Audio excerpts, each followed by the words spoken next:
Salut, j'espère que tu vas bien.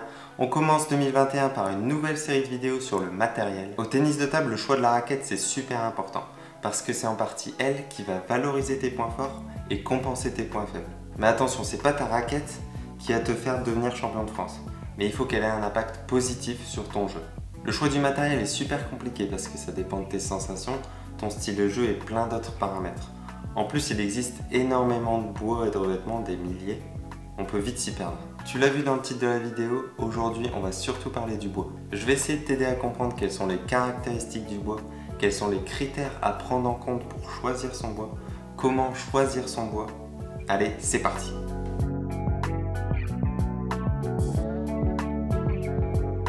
On commence tout de suite par quelque chose qui te parle instantanément si tu as déjà acheté un bois, c'est le Def All Off. En fait, ça désigne la catégorie du bois, le style de jeu si tu préfères. Donc tu as Def pour les défenseurs. En général, ce sont des bois plutôt lents parce qu'ils permettent d'avoir un très bon contrôle. J'ai bien dit en général parce que certains bois Def sont plus rapides que des All Plus, voire des Off-. C'est juste qu'ils sont adaptés au style défense, sans distinction avec la défense moderne et la défense classique. C'est d'ailleurs pour ça qu'il faut faire attention quand on achète un bois juste en regardant ces trois lettres. Ensuite, tu as les All-, All Plus, qui s'adaptent un peu à tous les types de jeux parce que ce sont des bois assez polyvalents qui peuvent tout faire. En général, ils sont conseillés aux débutants car assez tolérants, avec une bonne remontée d'informations et donc pas trop rapide. Beaucoup de joueurs, même avec un bon niveau, restent avec ce genre de bois parce que les sensations sont au rendez-vous. Forcément, tu vas perdre un peu en vitesse, mais il ne faut pas oublier que c'est avant tout avec la technique que tu vas envoyer fort. Par exemple, si tu donnes à Malong un bois Def ou un bois All, il va quand même envoyer des avions. En fait, c'est surtout qu'avec un bois lent, tu vas devoir mettre plus d'intensité et donc plus t'engager dans la balle pour envoyer fort. Alors qu'avec un bois off, ça demande entre guillemets moins de boulot. Et donc on arrive au off-, off plus pour les purs attaquants. Comme tu peux t'en douter, ce sont des bois qui vont être beaucoup moins permissifs que les autres car plus rapides. Je pense qu'avant de passer à ces bois-là, il faut d'abord maîtriser les coups du ping. D'abord commencer par du all, puis ensuite pourquoi pas aller vers du off si tu vois qu'il te manque un peu de puissance. Attention parce que selon la marque, il se peut qu'un bois all chez telle marque soit plus rapide qu'un bois off chez une autre marque. Et là tu vas me dire ouais en fait ça sert à rien de regarder les trois lettres. Et je te réponds si, c'est quand même bien d'avoir une idée approximative. Et en général les bois Def sont les plus lents et plus on monte plus c'est rapide. Mais il faut aller voir les autres caractéristiques du bois et c'est ce qu'on va faire juste après. Ah oui, j'ai oublié de te parler des bois combi qu'on peut pas trop situer entre Def, All, Off parce qu'ils ont un plaquage différent de chaque côté. En gros, un côté va être plus rapide que l'autre, mais attention, il n'y a pas une grosse différence. En général, il y a un côté plus amortissant pour défendre et avoir plus de contrôle, et de l'autre côté, une partie un peu plus rapide pour attaquer. Donc maintenant, on va passer à la combinaison du bois. Pour moi, il y a 4 grandes familles. D'abord, tu as les deux plus extrêmes avec le bois flexible et tendre et le bois rigide et dur. Et ensuite, tu as les familles un peu plus polyvalentes avec le bois rigide et tendre et le bois flexible et dur. La combinaison que tu vas choisir va te permettre de faire des coups plus facilement que d'autres. Je m'explique, on commence par les deux familles les plus extrêmes. D'abord le bois flexible et tendre. Avec ce type de bois, tu vas pouvoir faire des topspins avec beaucoup de rotation assez facilement. L'angle de rejet sera plutôt haut et en forme de courbe, ce qui va largement t'aider à sécuriser ton topspin. Ah oui, j'ai oublié de t'expliquer ce que c'était l'angle de rejet. En fait, c'est tout simplement l'angle de sortie de la balle par rapport à la palette. Par exemple, un angle de rejet haut, comme ici avec le bois flexible et tendre, va provoquer une courbe qui, comme je te l'ai dit, va sécuriser ton topspin, surtout sur balle coupée. Par contre, les blocs et les remises sur service lifté risquent d'être plus durs à contrôler. Ensuite, avec ce type de bois, la balle va rester longtemps dans ta raquette. C'est ce qu'on appelle un dwell time long. Et du coup, tu vas pouvoir te servir de ça pour mieux travailler la balle et mettre plus d'effet. Par contre, tu vas manquer de puissance si tu es loin ou à mi-distance de la table. Du coup, ce type de bois est destiné à un joueur qui topspin plutôt près de la table et en privilégiant le placement de balle. La seconde famille de bois est carrément l'opposé de la première, ça va être le bois rigide et dur. Avec un bois rigide et dur, tu vas clairement pouvoir t'éclater si tu aimes frapper et bloquer, notamment grâce à la bonne stabilité du bois et sa puissance. Les effets adverses vont être aussi moins gênants. Par contre, l'angle de rejet va être bas, ce qui va provoquer des trajectoires plus tendues. Donc attention de bien prendre la balle au sommet du rebond et rester à la table. On a un dwell time qui est super court parce que la balle ne rentre pas dans la raquette. Du coup, pour faire des topspins, c'est super compliqué, à part si tu as un toucher de balle de malade. Du coup, ce type de bois est destiné à un jeu à plat de frappeur ou de bloqueur, à éviter si tu aimes faire des topspins. Bon, maintenant on va parler des compositions de bois plus polyvalentes. Alors d'abord le bois rigide et tendre, qui a un angle de rejet plus bas qu'un flexible et tendre, et qui va provoquer des trajectoires plus tendues. La puissance va être accentuée grâce à la rigidité du bois, donc forcément tu vas perdre en sécurité en topspin, mais tu vas gagner en top frappé et en frappe. Tes coups vont être aussi plus précis et plus puissants. Le dwell time reste quand même assez long grâce au côté tendre, ce qui va te permettre de mieux travailler la balle et mettre de l'effet. Au niveau du bloc, ça reste solide, précis et rapide. Pour moi, c'est un type de bois qui pourrait convenir à un jeu polyvalent. On arrive maintenant au flexible et dur, qui a à peu près les mêmes caractéristiques que le rigide et tendre, sauf sur un point, le dwell time, qui est un peu plus court. Du coup, il va falloir un meilleur toucher de balle.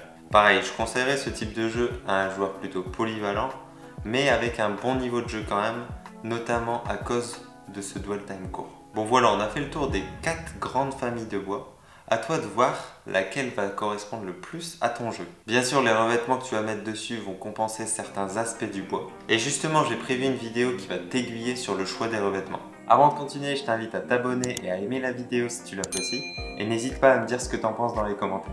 Concernant le poids, on va pas parler du poids du bois, mais du poids de la raquette. Encore une fois, tout va dépendre de tes sensations. Est-ce que tu préfères les lourds qui ont tendance à mettre plus de puissance ou les légers qui procurent un meilleur confort?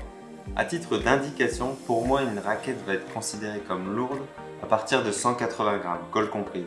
Bien sûr, ça dépend des personnes. Bref, arrange-toi pour trouver un bois assez léger ou assez lourd pour correspondre à tes attentes. Attention quand même à ne pas prendre un bois trop léger avec des revêtements lourds, sinon ça va te créer un déséquilibre sur ta raquette et ça va pas être agréable. Bon, maintenant on va passer à la taille de la palette. En général, les joueurs qui utilisent une grande palette sont des défenseurs ou des personnes jouant à mi-distance de la table. Pourquoi ça? Tout simplement parce que sur des grosses attaques, le joueur va augmenter ses chances de toucher la balle et donc de la remettre sur la table. Ensuite, en général, les défenseurs ont des plaques spéciales style picot qui sont des revêtements assez légers. Et du coup, le fait d'avoir une grande palette va les aider à avoir plus de poids et donc à équilibrer leur raquette. Pour les autres types de jeux, on privilégie souvent une petite palette grâce à sa maniabilité. Du coup, si t'es pas défenseur, je te conseille de partir sur une palette de taille standard. Pour la forme du manche, choisis celui qui convient le mieux à ta main. Si t'as pas de préférence comme moi ou si tu sais pas trop lequel prendre, choisis celui qui convient le mieux à ton style de jeu. Tu as d'abord le manche droit qui est idéal pour le défenseur. La prise est très relâchée, ce qui va permettre, pourquoi pas, de tourner la raquette pendant l'échange.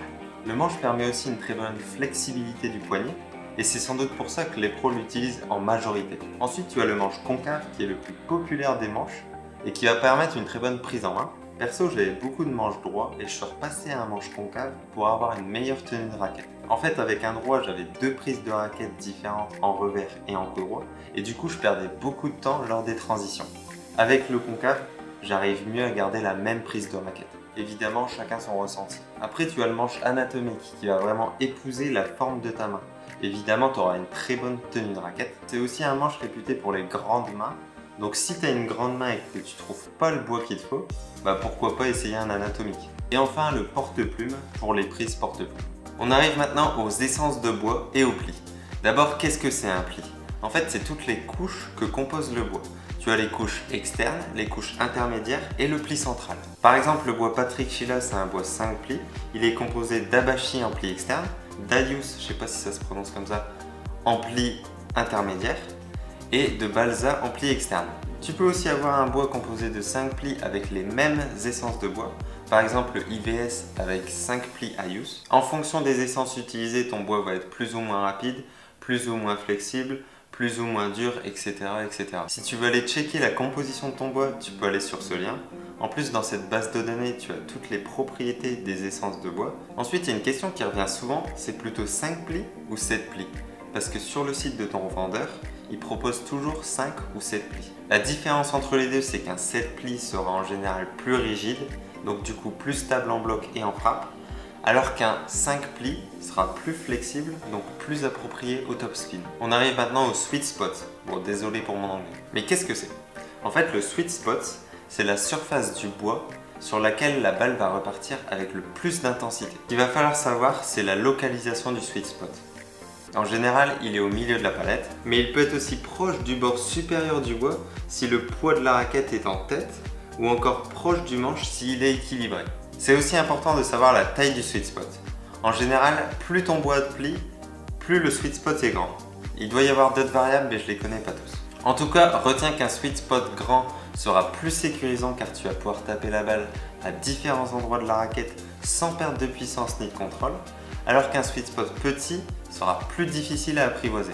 Ok, donc là j'en ai fini avec les caractéristiques des bois et les critères que tu dois prendre en compte pour choisir ton bois. Bien sûr, je t'ai expliqué les principales caractéristiques. Excuse-moi si je te parle pas de tout, mais si je commence à tout expliquer, la vidéo risque d'être trop longue et au final tu vas pas retenir grand chose. Je reviendrai sur certains aspects dans d'autres vidéos. Et on arrive au deuxième chapitre qui concerne le choix du bois. On va prendre l'exemple d'une personne qui veut changer toute sa raquette et du coup on va pas prendre en compte les revêtements. D'ailleurs, tu dois choisir tes revêtements en fonction de ton bois et pas l'inverse. Pour choisir ton bois, il va falloir savoir ce que tu veux. C'est d'ailleurs l'intérêt de ma première partie. Donc, est-ce que tu vas vouloir un bois plutôt def, all off? Est-ce que tu vas vouloir un bois plutôt flexible et tendre ou rigide ou dur ou autre chose? Plutôt un bois léger, lourd, une grande palette, un 5 plis, un 7 plis, etc., etc. Une fois que tu as répondu à ces questions, tu vas pouvoir commencer à chercher. Déjà, ce que tu peux faire, c'est aller sur le site de ton revendeur habituel et choisir quelques critères que tu veux pour ton bois. Souvent, il te propose def all off, le poids, le prix, le nombre de plis et quelques autres trucs. Donc déjà, tu auras une liste de bois. Par contre, tu n'auras pas la composition du bois, c'est-à-dire ce qu'on a vu tout à l'heure, flexible et tendre, rigide et dur. Pour ça, tu vas devoir aller chercher les avis des utilisateurs.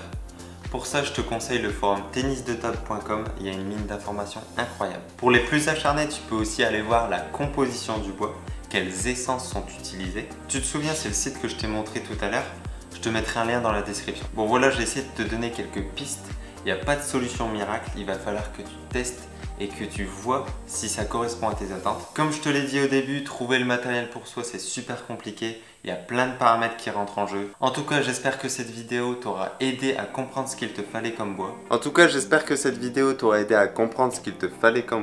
Si tu as aimé la vidéo, n'hésite pas à t'abonner et à la partager. Et on se retrouve très bientôt pour une nouvelle vidéo sur les revêtements. Allez, ciao!